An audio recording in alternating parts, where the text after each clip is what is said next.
Hey, what's up, guys? So the Neutral Corner is back tonight, 7 o'clock p.m. Eastern. I'll see you guys there. And I want to give a little, a little appetizer before the main course tonight. I want to talk really, really briefly about the growing political agendas in boxing. And boxing is a microcosm of all the entertainment industry and all media, sports media, right? So it's not just boxing, but there's a growing agenda there as it relates to women's boxing to almost force fans to buy in 100% and kind of almost lie to themselves, or else you're labeled a nasty term. One of these terms that ends in IST. All right, so Saturday night, Claressa Shields beat Ivana Habazin and won two vacant titles at 154. I believe it was her first fight at 154. She looked really good. She's definitely improved as a boxer, as a fighter, as an athlete. I think this weight's way better for her. Right, 154, 160, that's where she should probably be. Anyway, good performance. Scored her first knockdown in her entire career, which I thought was interesting. So, again, that shows some improvement, although she was fighting a naturally smaller fighter who's really a welterweight. Anyway, wins her third title in her third weight class. And that's a hell of an accomplishment for any fighter. Showtime put out a graphic comparing her, because technically speaking, she is the quickest fighter in boxing to ever do that. So Showtime puts up a graphic, and Claressa Shields is at the top, right above Vasily Lomachenko and a bunch of other great male fighters. Okay, and that graphic made the rounds on social media, pissed a lot of people off. Now, was I outraged and upset? No. Did I lose any sleep over it? Hell no. But I do think it's worth discussing, and we'll go into more detail about this stuff tonight on the podcast, and we'll talk about Alejandra Jimenez too, because there's some stuff as it relates to all this related to her. So we'll talk about all that in detail tonight. But I found the graphic with Showtime to be disingenuous, okay, and for a couple of reasons. And I should back up a little bit and say this. What makes boxing different than most other sports, particularly the major sports, the major corporate-backed sports, is that the majority of boxing fans are diehard fans. When you compare that, let's say, to the NFL, the majority of NFL fans are casual fans. They don't tune in for every game. They don't know every player, every statistic, every record, right? But in boxing, I get it. Casuals tune in for the pay-per-views, the big events, 2-3 times a year, whatever it might be.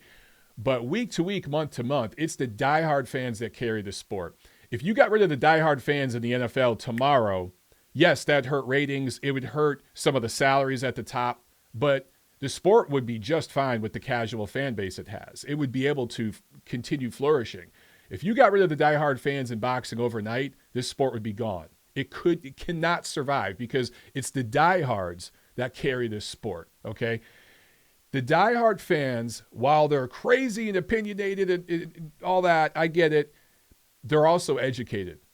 Most diehard fans in this sport have some sophistication and education about the sport because they were brought into boxing by their dad, their grandfather, whatever it is. And they've been around, they have some historical reference. So when they look at that graphic, they kind of just roll their eyes because it's disingenuous to compare Claressa Shields' accomplishments, as great as they are, and they are great accomplishments, and she deserves accolades. But to compare that to Vasily Lomachenko, Naoya Inoue, and all these other great male fighters is just, honestly, it's idiotic. It doesn't make sense, and it's actually doing a disservice to women's boxing. So there's a million reasons I could give for this, but I'm just going to give you one right now. And actually, I saw Robert Garcia, the Robert Garcia Boxing Academy, their Twitter feed, their Twitter profile, put out a tweet mentioning this, and I thought it was a great point. I had to retweet it.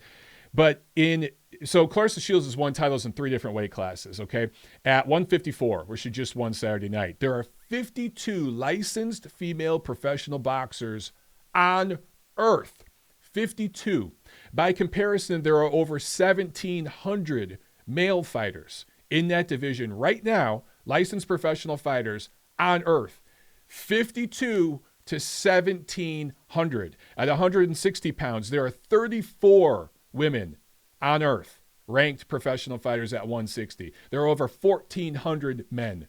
At 168, there are 22. That's it. You don't believe me? Go to BoxRec and look this up. It's all out there in BoxRec, okay? 22 licensed professional female boxers right now ranked at 168 pounds. There are over 1,200 men.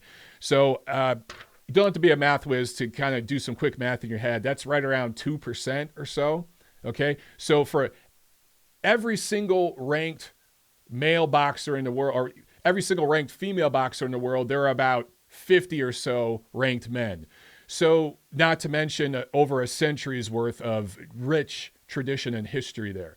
So to compare Claressa Shields' accomplishments, and by the way, 5 of her 8 world titles. It's wonderful that she's won 8 world titles in, I think, 9 fights. That is outstanding.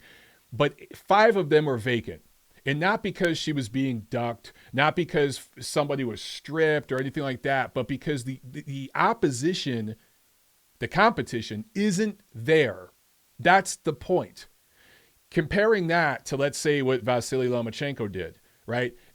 It's asinine. It's an apples to oranges comparison, and diehard fight fans who are educated and nuanced in this just look at that and just kind of laugh. Like, dude, you're trying to feed me bullshit. All promoters do that. All networks, all platforms do that. But there's a particular agenda as it relates to women's boxing that I think is actually hurting it and not winning over hearts and minds, but actually creating this polarized environment that doesn't need to exist. I think, and again, we'll get more into this tonight in the podcast, but I think the powers that be in boxing need to understand that female boxing and male boxing are 2 different products. Now, I get it. They're both boxing, and there's no reason why you can't have female fights and male fights on the same card. In fact, I think that's a smart thing to do. It's a smart way to package it. But it's not the same product as men's boxing. It's just not. If you look at other sports, okay, let's take tennis, for example. Some of the most famous, world-renowned tennis players over the last 20, 30, 50 years have been female. And at no point was there a demand that male tennis fans had to support female tennis players or vice versa. And there was never this need to constantly compare the female tennis players to the male tennis players, right? Now, there is, of course, that the so-called woke activist types in the media, which is a small minority of people. They're just louder than everybody else. But that small group of people, yes, they constantly say Serena Williams would beat Rafael Nadal and Roger Federer, which is ridiculously stupid. But outside of them, the people actually promoting the sport and the networks that air and broadcast the sport, they're not doing that. Serena Williams is marketed as the greatest female tennis player of all time, and that's enough. That's enough. And then you have Nadal and Federer and their great rivalry on the men's side, right? And it's okay to market it as 2 different products. I think the powers that be in boxing need to look at tennis, need to look at figure skating, need to look at volleyball, other sports where there's a successful women's product and a successful men's product. Soccer is a good example too. Now, there are some political agendas and things going on right now as it relates to soccer that I can get into. I'm not going to do a long speech on that. And there are parallels there in the boxing world. But boxing is economics. And where the money is, that's where the fanfare is. That's where the media attention is. That's where the accolades are. And right now, if you speak honestly about the economics involved with women's boxing and some of the differences, some of the limitations, and just the differences in the product, there is a growing movement among the woke activist types to label you and attack you. And specifically as it relates to Claressa Shields, some of this is her fault, but not the majority of it. There's almost a Claressa cult that will come after you and attack you. And you're instantly labeled a bad guy, a bad person, one of the IST words, right? There's a bunch of them that are thrown out like candy now. That's the society we live in. And demographics always pops up. And Claressa Shields has said certain things that are very polarizing herself, So again, she does deserve some of the blame. But I actually think it's the people that are trying to promote her and her supporters that deserve most of the blame. Because for every time Claressa says something polarizing or divisive, I feel like her supporters do it 100 times. And there's these people on Twitter. There was one guy on Twitter over the weekend who was just race baiting and gender baiting. I think he's with The Boxing Voice, one of those YouTube channels, or maybe he used to be. I don't know. I don't really know much about him. But I saw some of these tweets going around, and it's so divisive. And it's actually what this person and other people like him don't understand is it's hurting their cause. It's instead of winning over hearts and minds, it's creating this polarization. And that's growing more and more and more. So my suggestion to supporters of women's boxing and the powers that be in the sport is to recognize that you have two different products and stop comparing Claressa Shields to the male fighters. Instead, compare Claressa Shields to Cecilia Brækhus, Katie Taylor, fighters of the past like Mia St. John, Christy Martin, Layla Ali, Lucia Riker, Ann Wolfe, the best female fighters in history. Build that product. We compare Serena Williams to Martina Navratilova, right? We compare, I don't even know who the top female figure skaters are right now, but you're going to compare them to Nancy Kerrigan and Michelle Kwan and those women. If that's the way it's done in tennis and figure skating and other sports where there is a very successful, profitable female product, that's the way it should be done in boxing. So I just think, because you can make an argument. I don't necessarily agree with this, okay? I'm not saying I agree with this, but she's in the discussion, and you can make an argument that Claressa Shields is the most accomplished female fighter of all time already. When you look at the 2 Olympic golds, and then you look at the 8 world titles she's won, she's in the discussion. Now, she doesn't have the fanfare and everything that some of these other fighters had, but in terms of the hardware, she's in the discussion as the most accomplished female fighter ever.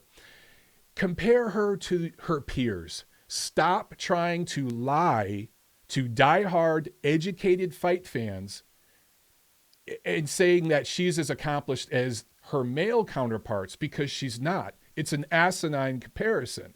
And further, stop labeling anybody who speaks truth about this, who just simply is honest about it, that you're one of the ists, you're a sexist, racist, misogynist, whatever it is, okay? Stop doing that, because you're not winning over hearts and minds. In fact, you're pushing people away.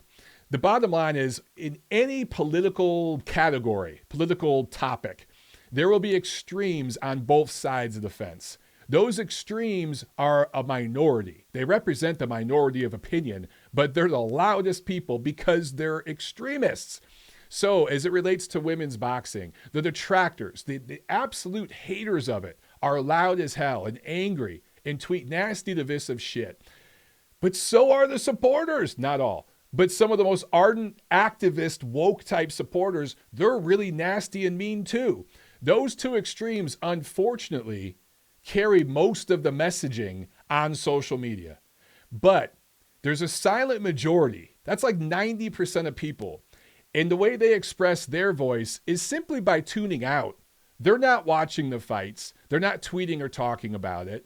That silent majority, that's who you need to tap into if you want to build up women's boxing. So instead of focusing on the extremes, who again represent the minority of opinion, why don't you start talking to the silent majority who basically tunes all this shit out? That's the people, instead of labeling them nasty names, that's the people you should be trying to win over.